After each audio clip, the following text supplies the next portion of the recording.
So, welcome to the Daily AI Show. We are live on August 25th. I'm joined by Junmi, Beth, and Andy. So, today we're going to be talking about AI and procurement, specifically government procurement. Now, we've kind of seen the news where OpenAI has given the all federal employees, I think, for $1, they can. I don't know. I don't think it's $1 per employee. I think it's $1 for the entire federal government. I think Anthropic did the same thing. And I believe they are in talks with the UK government to. Is it to give it to the UK government or to give it to everyone? Give it to everyone, 69 million. And is that plus accounts to everybody there? That's correct. And I'm not sure how that would even work, but that is crazy. An entire country having ChatGPT plus. And then there's the India bargain model, Yep. right? Yeah, the Go model. I don't know what that is. So that's kind of neat. So I think we're talking about how in this landscape, I think the first question I had for everyone is, will this make a difference from a usage perspective? Will people just because you give somebody a tool? I've learned this, since 0 to 60 was its inception. Is even if you give people the tool, it won't matter. Either they use it, they don't use it at all, or it just sits there. But also the impact of this from how a government, like, first of all, I guess we can talk about efficiency for the government, right? Like, you can now do a little more things with it, but also I think the big one is perception of efficiency. So if everyone in the federal government has access to ChatGPT, wouldn't the perception of all the citizens say, hey, shouldn't you be more efficient, productive, whatever the phrases that people think of when they think of AI? Shouldn't you be more of that because now you have AI, you have this? That's what we always tell our clients. Like, it's the perception of efficiency too. So if you are a law firm, or if the example we use is, why would you pay X hundreds of dollars for accounting or legal or creating a contract when you can create 70-80% of the contract and just get your lawyer to review? I know I do that with mine. He's kind of annoyed, be like, hey, look, I made it. It looks better than yours. And he's like, yes, it actually does look better than mine. They now just review it. And you can't charge me your $400 fee. You're charging me like $20. He's like, no, I'm charging you $20. Anyway, so there's that efficiency, there's that perception, and then who is providing the government these contracts? And then will our government now beholden to said company, Anthropic, OpenAI, whoever it is, right? Who's providing these? So what does that even mean? And I think if we roll back, I don't know how many weeks this was, when I think President Trump said something around the fact, he had his AI executive order where if you're providing service to the federal government, there's certain criteria that you need to meet too. So there's a lot to unpack here. So maybe I think the direction I first want to go would be if usage and efficiency for the government itself. So what do you think about that? What do you think about, I guess, the benefits of federal employees, federal departments being able to use ChatGPT and Anthropic? Okay, I think it's fine that they use AI. And I think it's right and good that the government should have certain criteria that the companies that are providing those services have to meet in order to maintain a fair and balanced market space without anointing one of the players as being superior to all the others in a de facto way, just by the large number of people who are using it in that context, and basically providing a stamp of approval to one over the other. But that doesn't appear to be what's happening. For example, they're doing this OneGov cloud service that provides Gemini access. So that they're included, as well as Anthropic and ChatGPT, that the companies are vying to get the government to approve and basically validate that they are compliant, I think is good. And so long as that is still a fair competition for compliance, validation by the government, then the government's not putting their finger on the scale of the private market and advantaging one over the others. And so long as any company can reach compliance and then also be included in one of the government systems, that's good. That the government's doing some other big things for this strategic industry, by the way. You remember the announcement, ChatGPT, or OpenAI, I should say, and Stargate, the intention of a government-funded massive investment in, the development of AI. So I'm not sure how that relates to the more recent developments that are, giving the government employee base, use of ChatGPT for, gratis in effect. But I just wanted to say that in general, while I feel like the Trump administration particularly wants to be in a position of power at the Oval Office over things that are happening in strategic industries, whether that's U.S. steel or it's AI, I think, I have some reluctance about that model of government intervention, if you will, in open and free markets.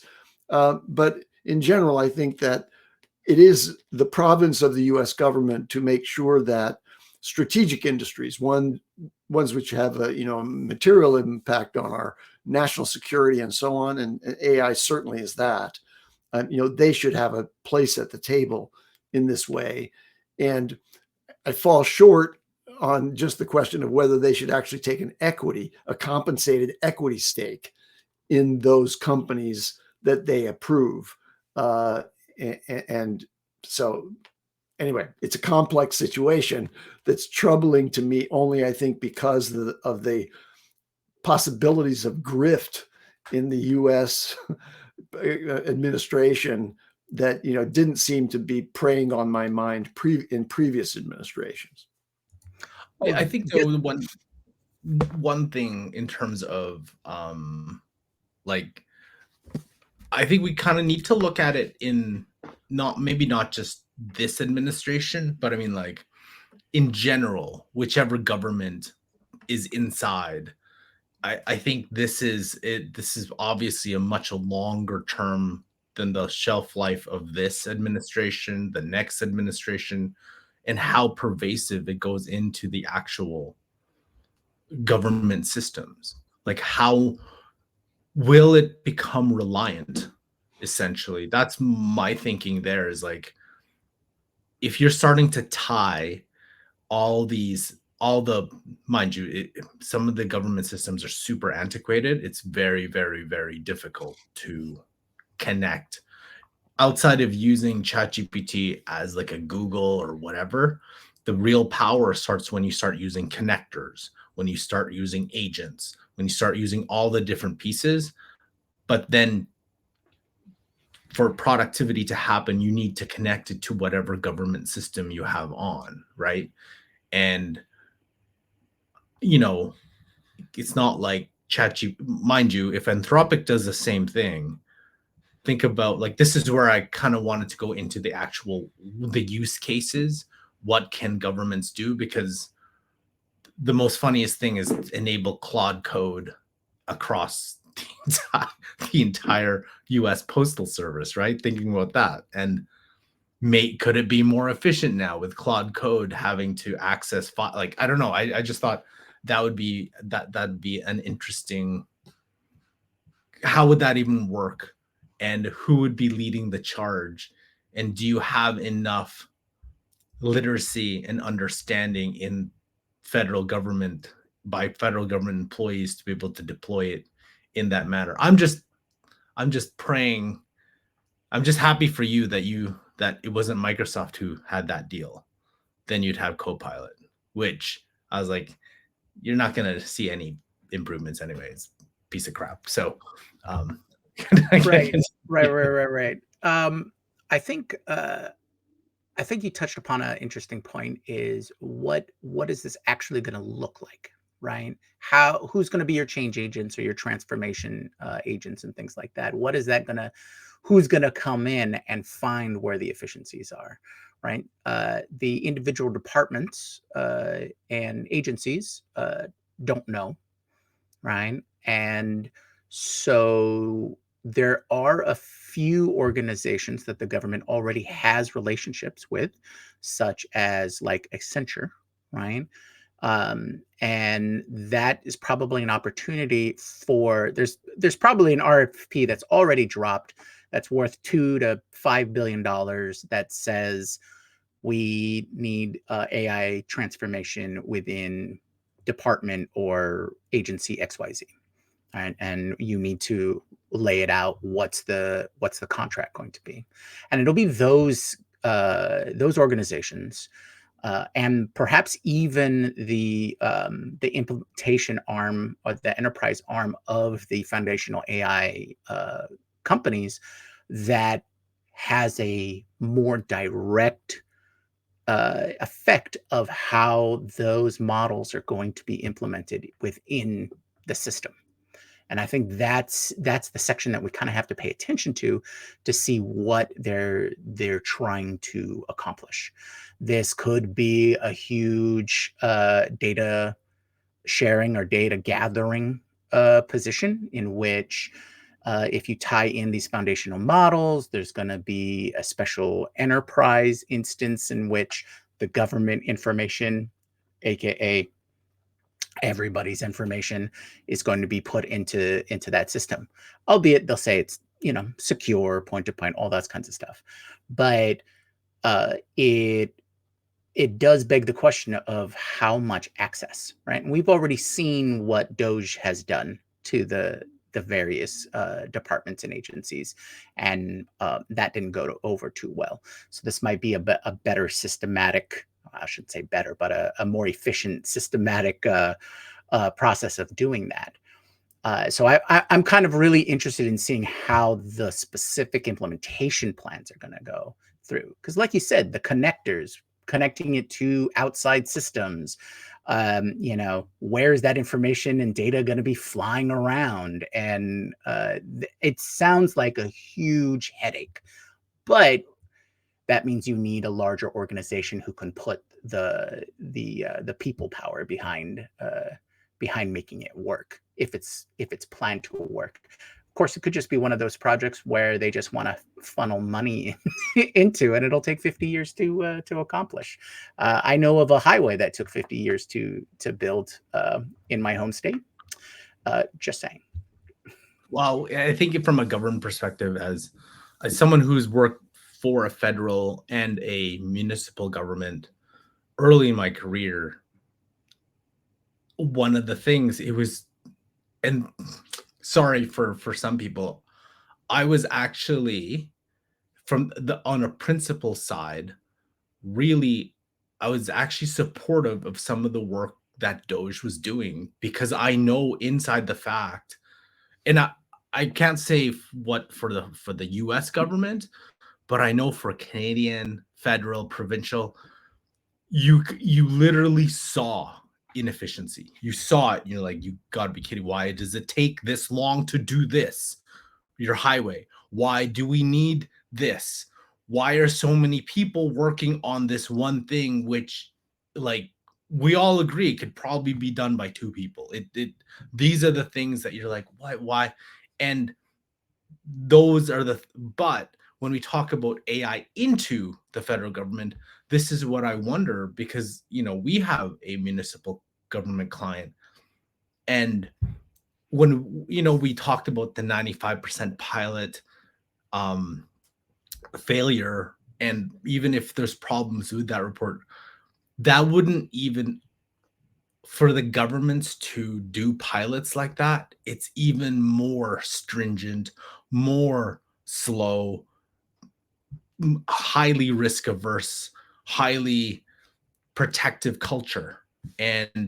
But it's sort of like it just takes forever. And so I'm wondering, there has to be again, giving an organization a tool, you have to have like the organizational will to really change how everybody works.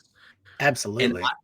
even if you have organizational will, the processes and the workflows that your organization, especially in government, where it's been layered upon layered upon layered upon layered for decades upon years, some hundreds of years, you can't just easily break those and just add AI, right? You're gonna have to fundamentally change some of these things, and that takes a really, really, really long time. So I'm curious, even if you give the tool, have they given thought of what does that change management look like? Who are the leaders? Who are going to be the pushing?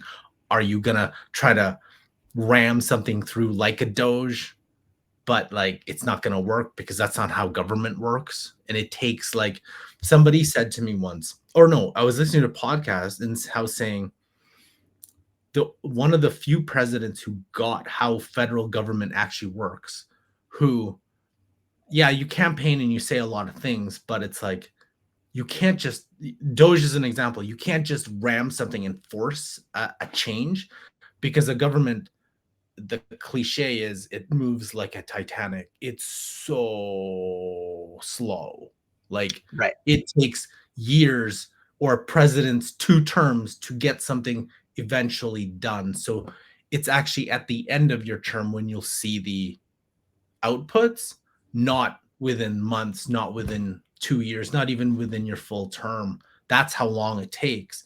And to understand, so I'm kind of doubting this president has the patience to be able to do that, to wait 8 years or however long, 3 years left, right? To make those system changes so that when the term is done, then that's actually where it's going. And I haven't heard any of Right. that, right? Well, I think you might have touched upon what the larger political strategy might be, and I don't want to go too far into that side. I want to more concentrate on what the realities are, and I think you've highlighted that is government is.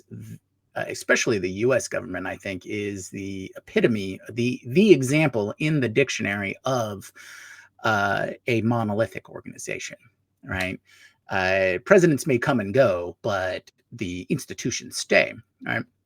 And so, uh, recognizing that fact, I don't think they have that plan now. The implementation plan, analyzing what needs to be done and how many steps.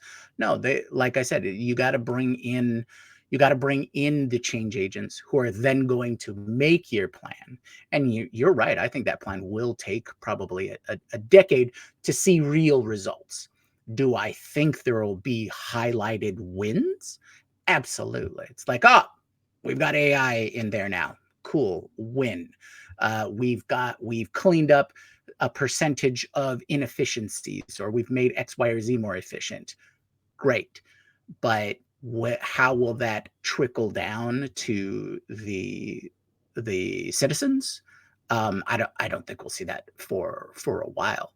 There's right now we have so very little AI literacy amongst just regular non-government citizens. How can we expect that plan to roll out, in a monolithic organization which has layers and layers of bureaucracy for a purpose, but it does have those layers that you have to go through the paces and cut through the red tape and go through the whole process. Take form B over to line J just so that you can then have a new form. Those kinds of things. And so uh, I think it will be quite a while before we see any real results from it. But I'm sure we will hear about highlight points of we've implemented this here and implemented that there. And I'm pretty sure also that I can guarantee you that you're going to have some missteps, some flubs, because someone will try and jump the stall on this one, and they won't do it right, and it'll get implemented wrong, and then they'll have to backtrack to their old system. So I think that one of the things that's missing in this conversation is the same conversation that we have about alignment when we're talking about, is this to the good of all humanity, right? We then need to talk about, who are you including in all humanity?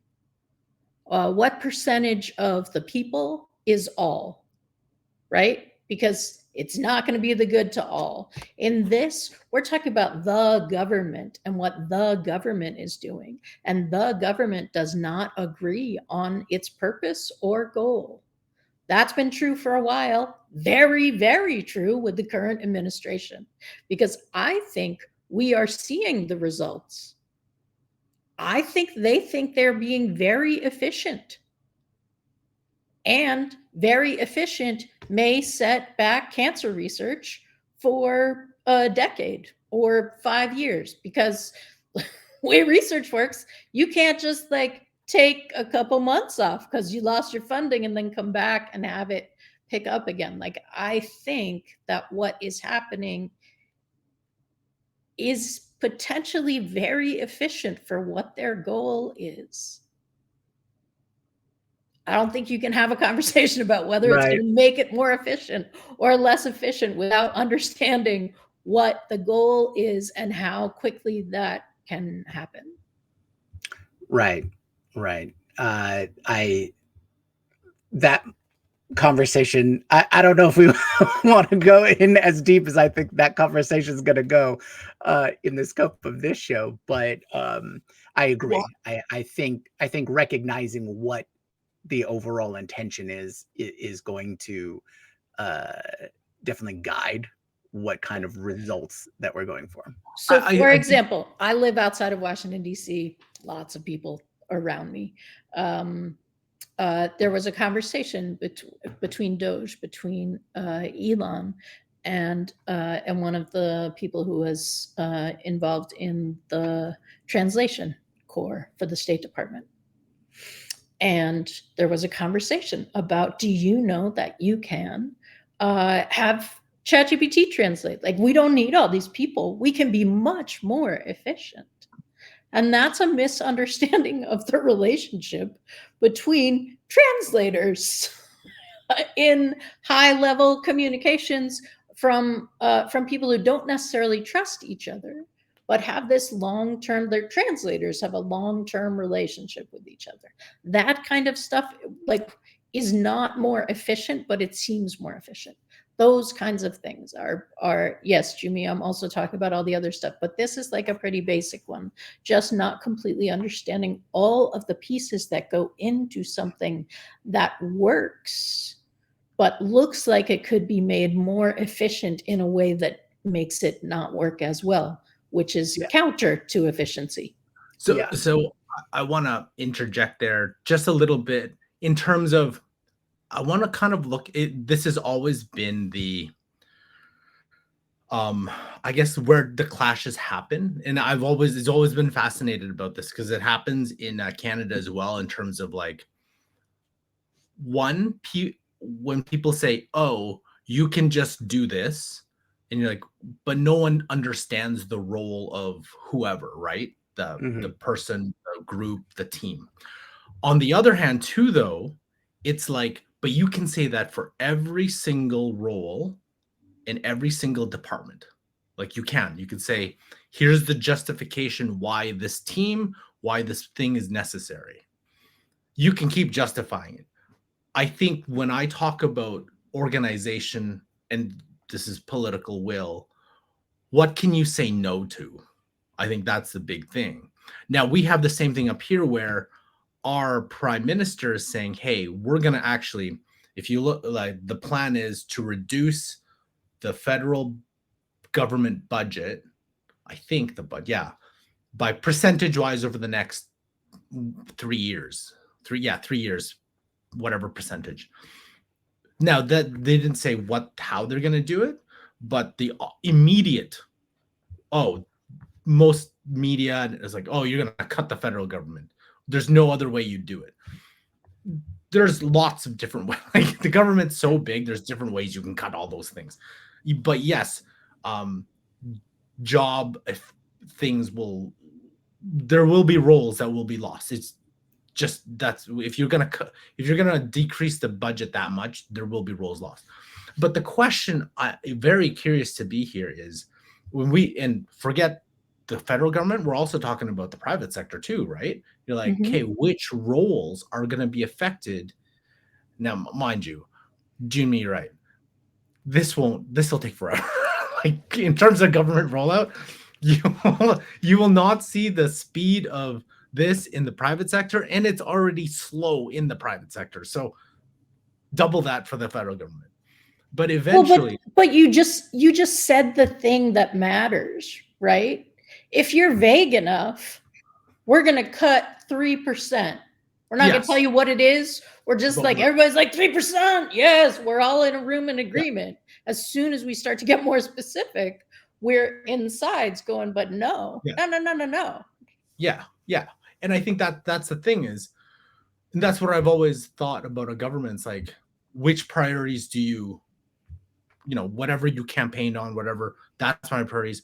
But on the other hand, you will have to say no to some things, whether that's already things that are happening or whether things that are not. Anyway, but I'm more curious about because our government has actually said, they kind of tailed it, where it's like, this is how we're going to be efficient, blah, blah, blah. And AI will help with that in such a blanket, vague statement. And I was like, what does that even mean?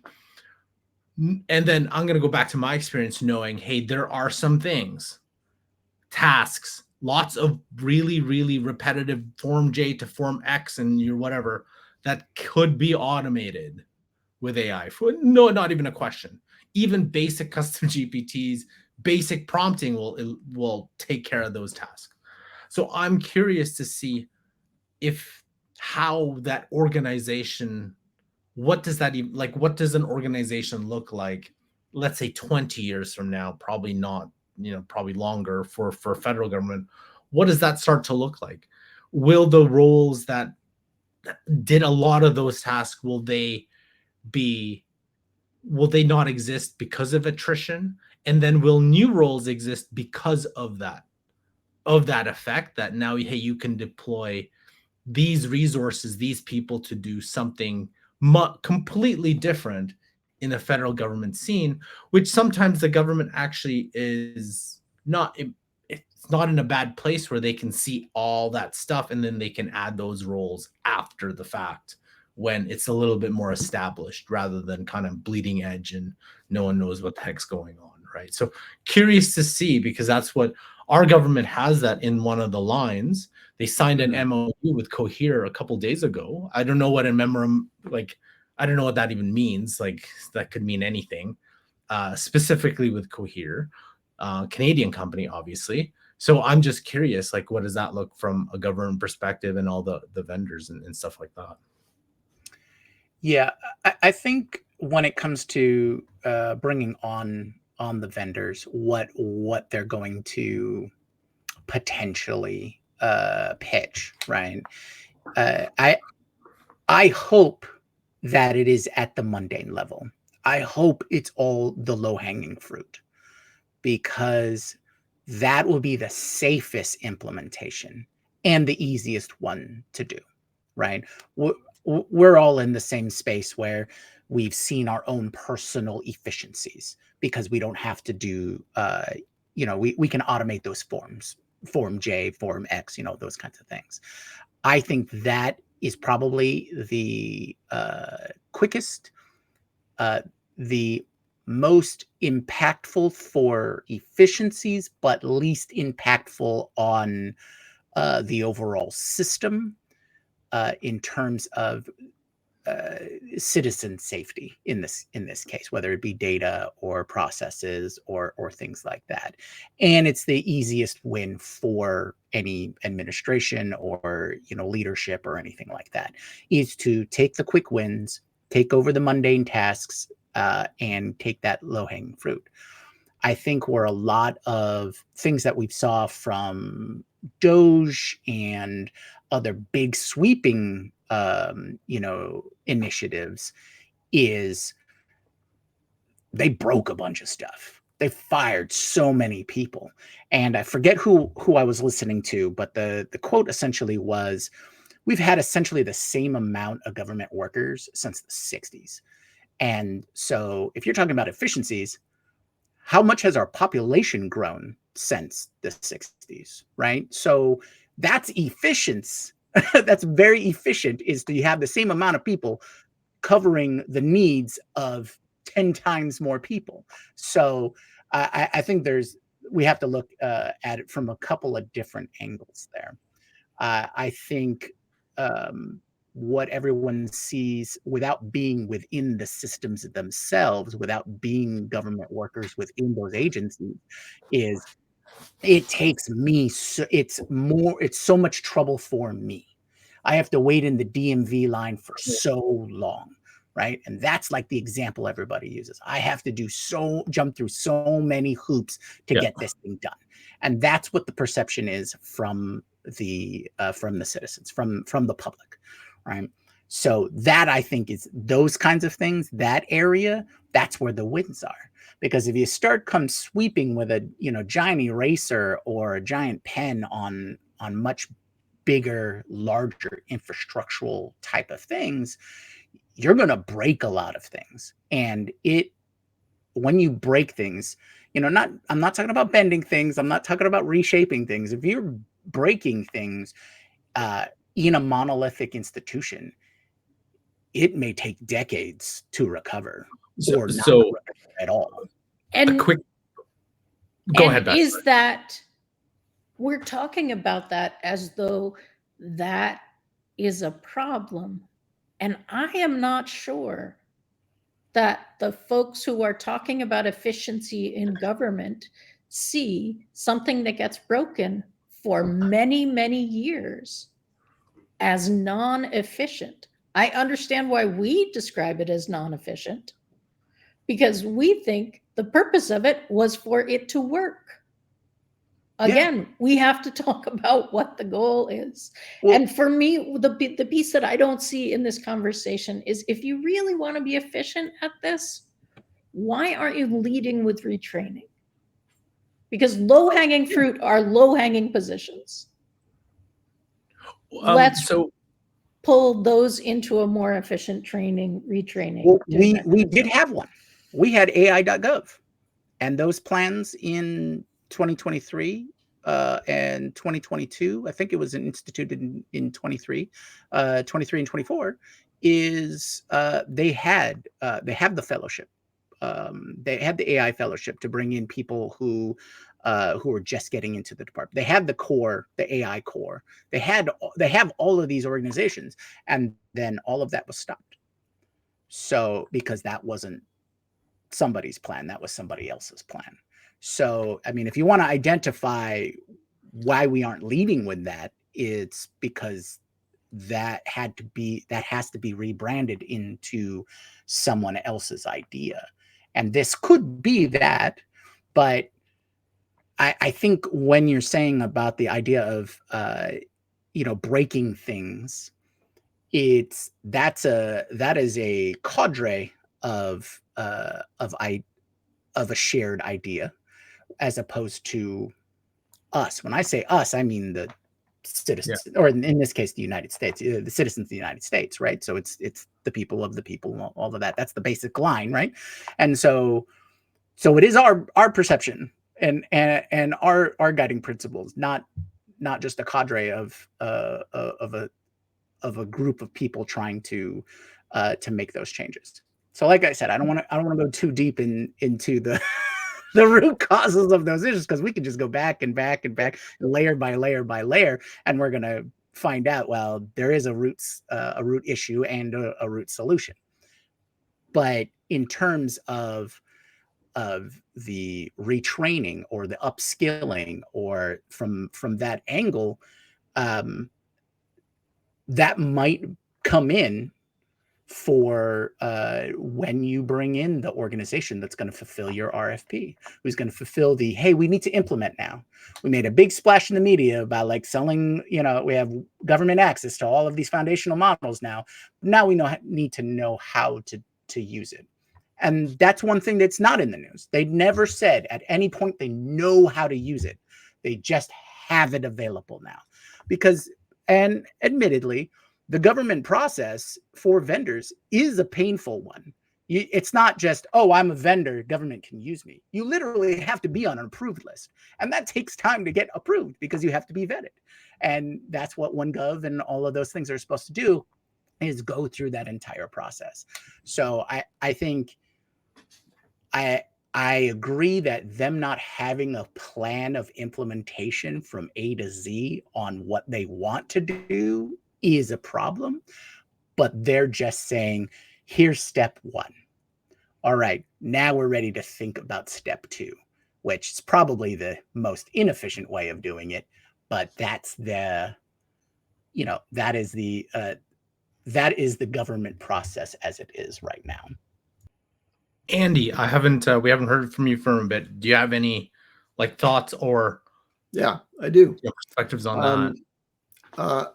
I want to put this in the context of the larger transformation of workplaces globally through the introduction of AI. And we've talked at length about how this will necessarily mean that many knowledge work positions are going to be eliminated by AI automations and AI intelligences being able to either handle the same amount of work that dozens and dozens of human operators in that sort of work process could, or humans, a smaller set of humans leveraging AI, can do the work that previously took, X times that number of people. So now let's be generous about what the government's intent is and say, behind the scenes, they're seeing this trend and they're saying what we need to do is we need to, because of the difficulty of making this Titanic level, deep state monster shift direction easily, we've got to go in and we've got to slash and burn. And then our intention is to bring in AI to support all of the services that are provided to the citizens of the United States and to all of the other, constituents and stakeholders, globally who actually have to interact with the formal United States government. Let's bring in AI and we'll really radically, transform it into be much more efficient. And that's really the end game. Or if I'm not so charitable about what their real intent is, what they really want to do is cripple the current service provision of the US government and privatize it. So now instead of there being a government service offered, there'll be a private company that does that. And that's the capitalist approach where, free markets, let's let the private companies do it. They'll do it much more efficiently than the government can. And I'm not so convinced that there aren't, real efficiencies provided in certain government implementations. And one of the efficiencies that I'll point out is the nationalized healthcare that exists in other developed countries that is far more efficient and far more effective than our privatized system. So I think that the breakage that's happening right now that we're alluding to, that's the result of DOGE and other initiatives like that, just budget cutting generally, like the big, beautiful bill is just decimating the funding for things that were providing a great service to different elements of society. That's all part of a sort of Republican philosophy that all these things ought to be privatized and government should be shrunk down to the smallest but yet most powerful, levers of control over the citizenry. that's my perspective on it. But the question is, why would companies now, like OpenAI, and like Anthropic, want to get involved in the GSA process, the Government Services Administration process, and get validation or approval from the government for implementation in the government if there's no money involved in it, if they're giving it to the government for free? When startups decide what their primary target markets are going to be, one option is always, hey, there's a government procurement process over here, and we can have millions of dollars worth of demand for our product. Oh, but it's going to take me 3 years to jump through the hoops to get a GSA qualification in order to do that. So it's reputedly very, very slow. But once you get in, you're kind of entrenched in that market. But there's also cost controls, except for the Beltway bandits, for the defense spending. But there's cost controls over those markets so that you really can't do any kind of umbrella pricing and really make a ton of money up front when the value of your services as a private company are at their maximum because you've innovated somehow and you're doing that. So it doesn't make sense to me that they're getting anything in response to this, in large part because I now have very low confidence that anything that they attempt to implement is going to have active recipients who understand the business processes on the government side to actually assist in the implementation. I don't think you can just come in from the outside and make a highly efficient business process transformation inside government if there aren't people who understand those business processes and they've all just been let go or been offered early retirement. And so there's nobody there to talk to. Anyway, I'm kind of rambling here and worried because I don't see the coherent strategic implementations that you would expect if we're really going to accomplish a radical transformation of government. It's not a radical transformation of government. It's a radical elimination of government services provision through the power of the purse and through blanket, reductions in force. Which is technically a radical transformation of government, just to be clear. Fair enough, yeah. Carl. More so from the company's perspective, how many people are working for the federal government? Does anybody know the number offhand? I don't think you can know since it's changed so dramatically. I'm sure there's an estimate of how many, because I mean, before the radical changes, it was, I believe it was 6 million in total. Bureau of Labor Statistics, Federal Reserve reports that total federal employees, blah, blah, on payrolls, 2.931. Anyway, whatever that is. In the US. I think civil federal employees, 2.4 million, US postal, whatever. Okay. And then you have the, I think that, then plus the 1.3 active duty military members. And then, anyway, so there are, I think the US postal is outside of that. That's 2.5 plus US postal plus whatever. So I think it's 2.93, whatever that number is. Well, if OpenAI has 700 million users per week, that is, I think that would be, they must have taken that into consideration. Like, if we give it for free for this group plus users, we know percentage wise how many of those users will actually use it. That's already probably broken down to what, 30, 40, 50%, let's say, like conservative estimate to like positive estimate. You're like, okay, this is how much percentage. So for them, it wouldn't be that much in a broad scale term, especially if Stargate's coming, something else is coming, inference costs totally. It would be, to me, it would be like the price of doing business. That would be a price to like that. And knowing too, the second part is knowing this president, if you can get in fast, because this president will allow you to bypass whatever rules, as long as you fit their agenda. You know, if you know David Sachs and you connect well, it's probably one of the very few times you can probably just get in and be like, yeah, we're gonna, and then they'll force whatever through you and you've got your contract and throw whatever it is. That's how I'm thinking, which is kind of funny because Grok didn't get that. Didn't get that capability, but OpenAI and Anthropic and maybe another one will. Sorry, Beth, you're saying something. No, I'm just nodding. I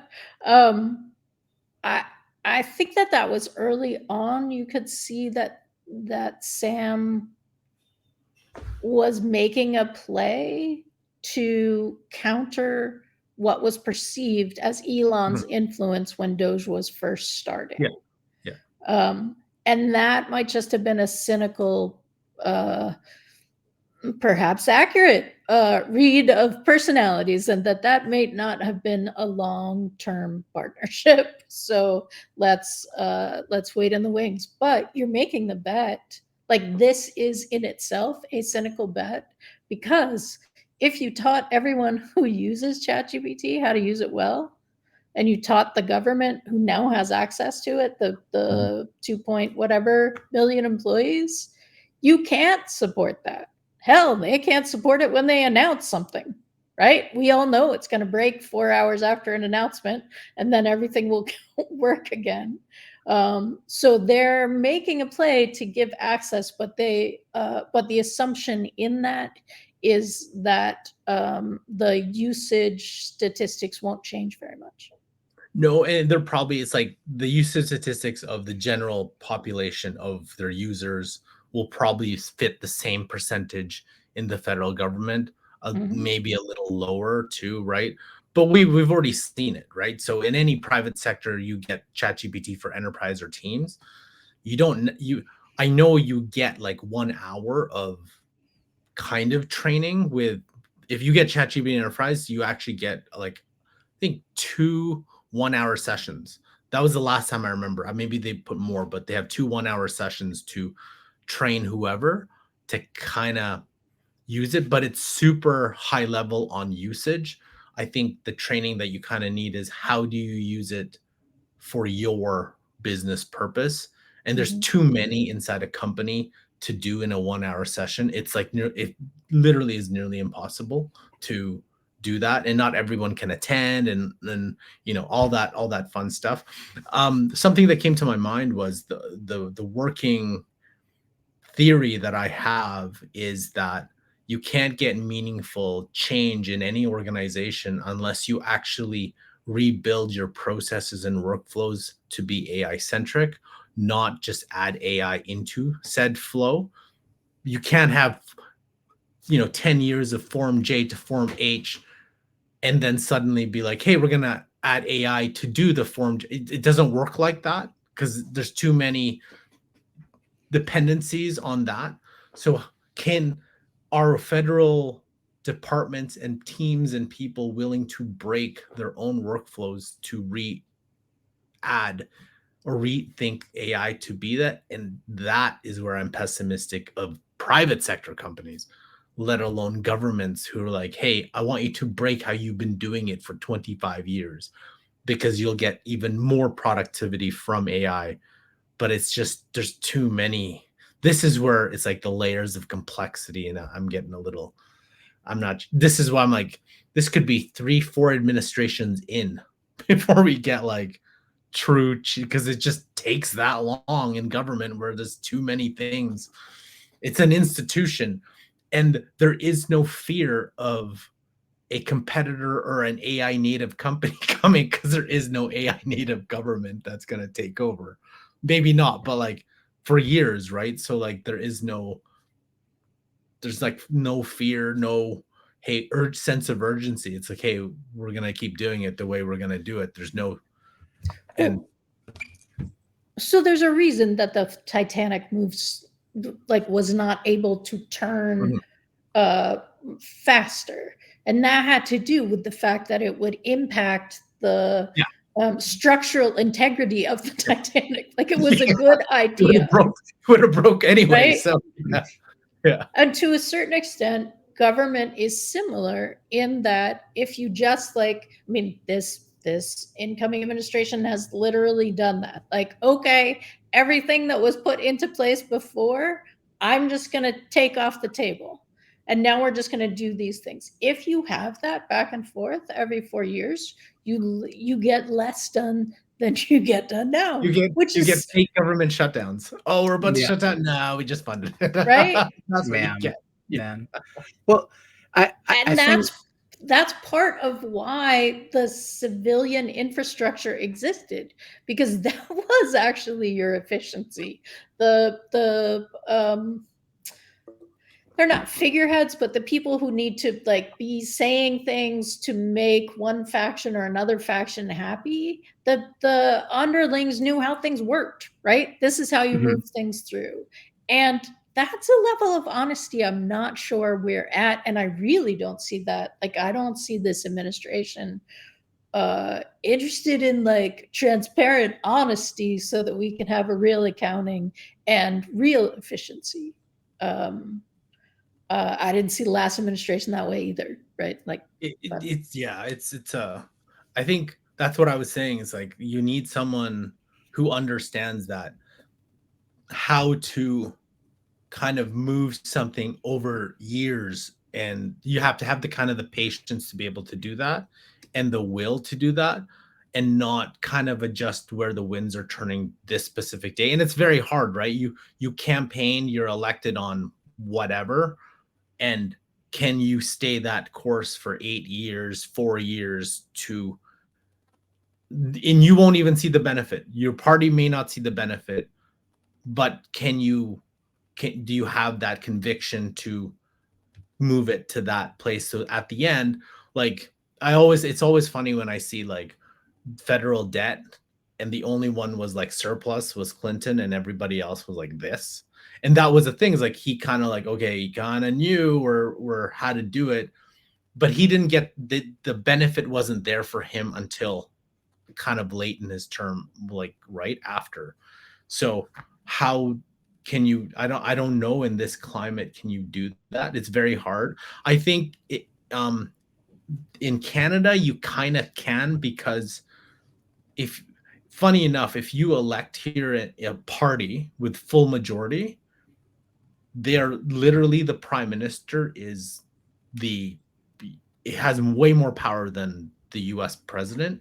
Right. Not from a power militarily, whatever, but true actually can just say, hey, we're going to do this, and it's actually going to get done because the party just controls all the levers, versus Senate, House, all the three parties trying to play that game every single, and then election, the amount of elections also impacts. Anyway, I didn't want to go down that route, but I did want to kind of maybe move to a different perspective, which is less about the implementation of AI, but also giving government the tools that maybe some negative impacts on this. It's like giving the government tools to do things that we didn't anticipate. Like, I'm sure people are like, oh, now they can do surveillance on us more and stuff like that. But I'm like, you kind of probably they already are doing some of that stuff. But what are some unintended consequences of AI to a government that is not well trained and well versed, or maybe accepting of ethical practices, data, privacy? Like, or even whether they accept it or not, whether they just don't know, what does that look like with everybody having access? And like there's going to be a lot of different issues with it, just if everyone has it all at once without getting training and all that kind of stuff. It looks like facial recognition software attached to a database, I think. And it looks like that software not being understood or recognized, kind of like a fingerprint stuff was like, oh, there's a fingerprint, man. That's everything. If there's a fingerprint, we can only there's no doubt if there's a fingerprint, right? Fingerprints are messy and all kinds of stuff. Or like I had eyewitness kind of things, so I recognize somebody. Like I feel like facial recognition technology, when you talk about it, everybody feels like, oh, that's pretty understandable. We know exactly what that is. We don't know what the likelihood is. We don't know what particular face shapes get less accurate. Again, like all the wave your hand in front of it had to do with how light bounces off skin. And if you've ever been in the bathroom, in a public bathroom with someone with darker skin, like that water may not come on for them because that is not how that works. It does not bounce off the same kind of way. Those kinds of things, I think, are the kinds of things that happen in this. It's a ubiquitous technology. Everybody thinks they understand it. And then it turns out, wow, it doesn't function the way we thought it would or did. And there's a lot more cameras around too, right? There's a lot more, like with the advent of cameras, I think like coming from like a little bit of a criminology background, I feel like the environmental design of crime would be like, hey, if there's actual cameras there, it deters crime. Like people see it and be like, they don't want to be seen doing whatever they're doing. But at the same time too, it gives the ability of, the ability of law enforcement to be able to see things and at a scale that for many people would feel uncomfortable, that their actions are being recorded or they're seen on a regular basis. But I think like I don't know how accepting society is already of that. Like, I think like kind of, I don't know, like I haven't seen too much, in the news in terms of backlash or social media, that like it's kind of seemed as accepting as like, hey, you're going to have cameras at different places. And I think law enforcement, government have access to those things. What AI makes different about this is the ability to process that information incredibly quickly. Yeah. Right. It's again, it's like when you're watching a movie and it's like, keep the guy on the phone. We're tracing the number that they're calling from. That happens immediately. It's still a movie trope because that seems better for society, but that's not the amount of time that it takes to do it. I feel like we're at that place with this too, right? Like, we have a face. Now we have like tax history for the last 5 years, addresses, blah, blah, blah, blah, blah.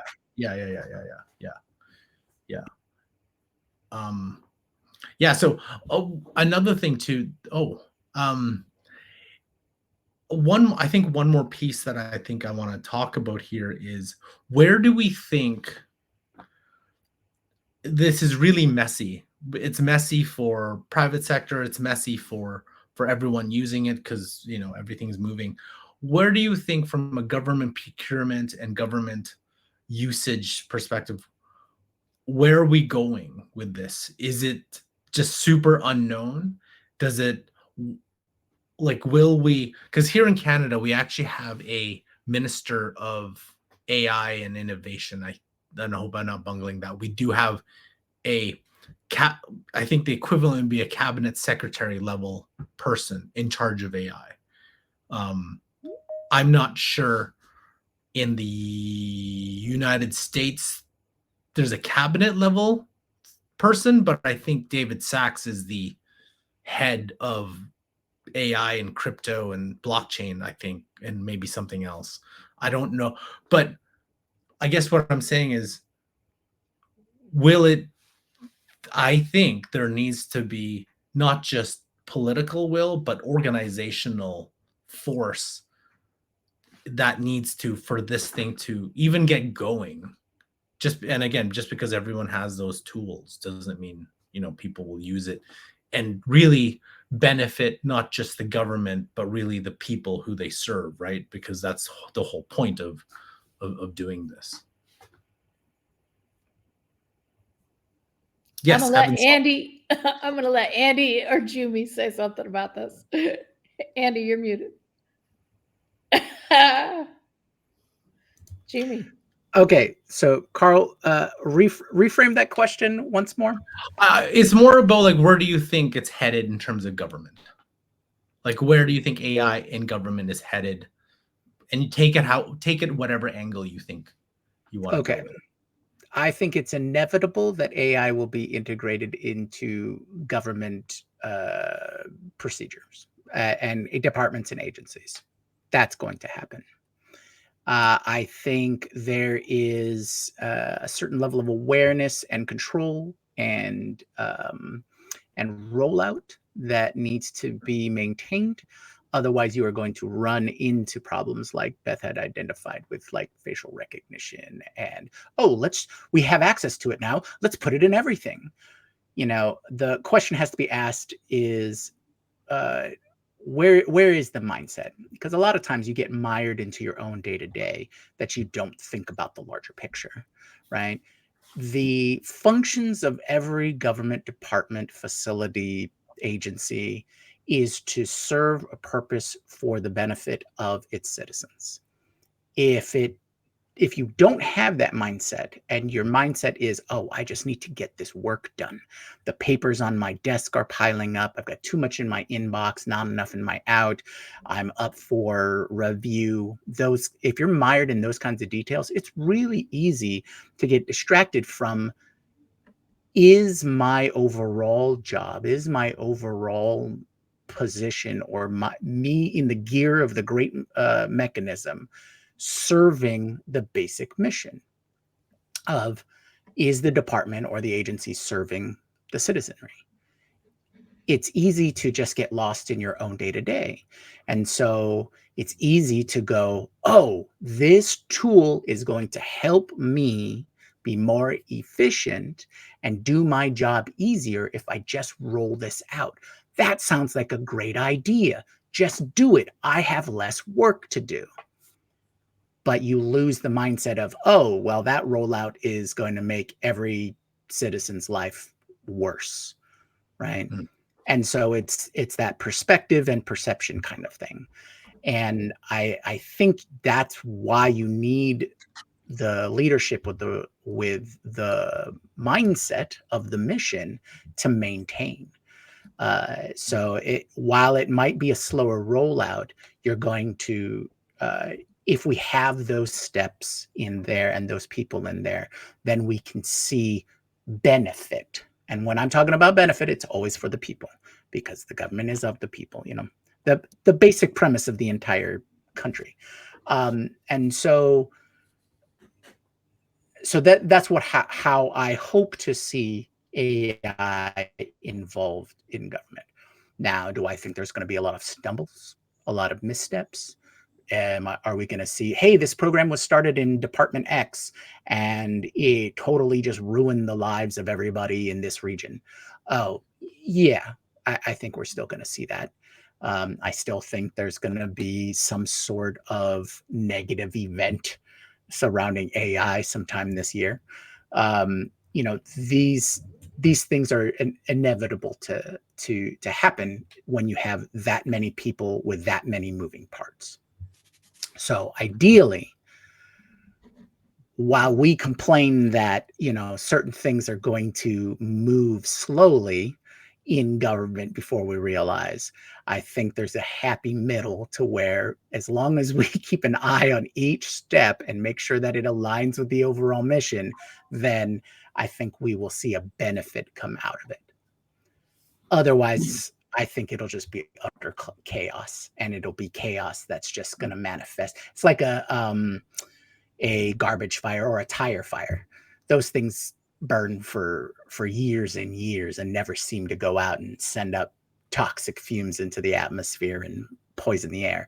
But this is the potential that we're going to have if we just throw the spaghetti at the wall in this case. So take the time to plan and keep your eye on the ball, so to speak. Well, there are governments that are using AI for efficiency, right? They're just not the US or Canada. Mhm. But like, Yes, like China.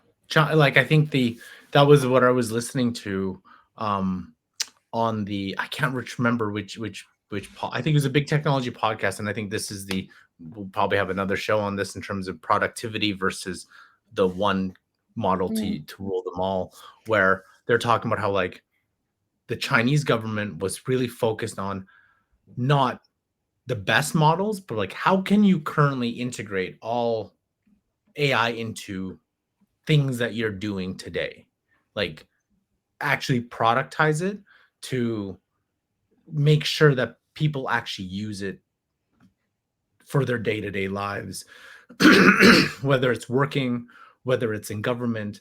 And they can do that because of how their political structure is set up. They can, it's much more easier to do that.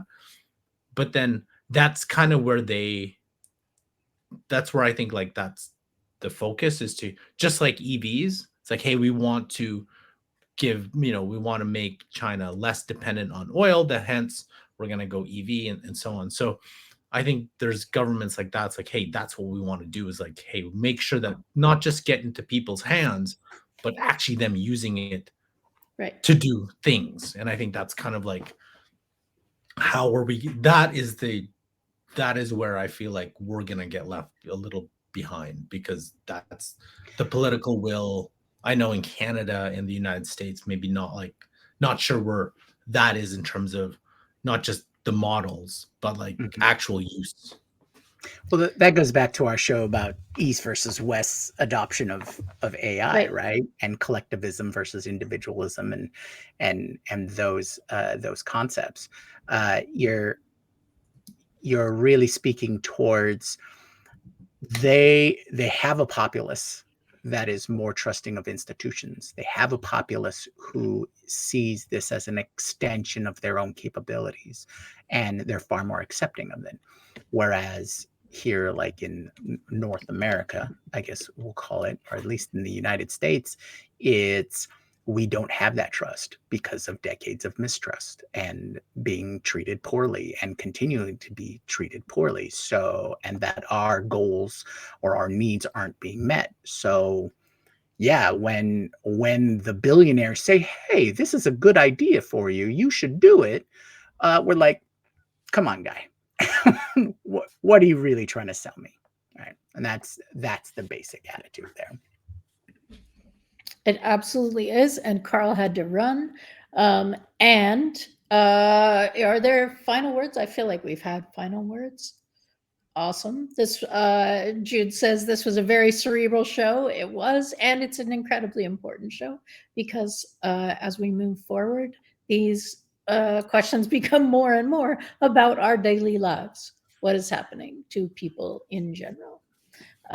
Thank you so much. We have great shows for you all week. Tomorrow, we are talking about AI and education, the race to AI literacy, I believe.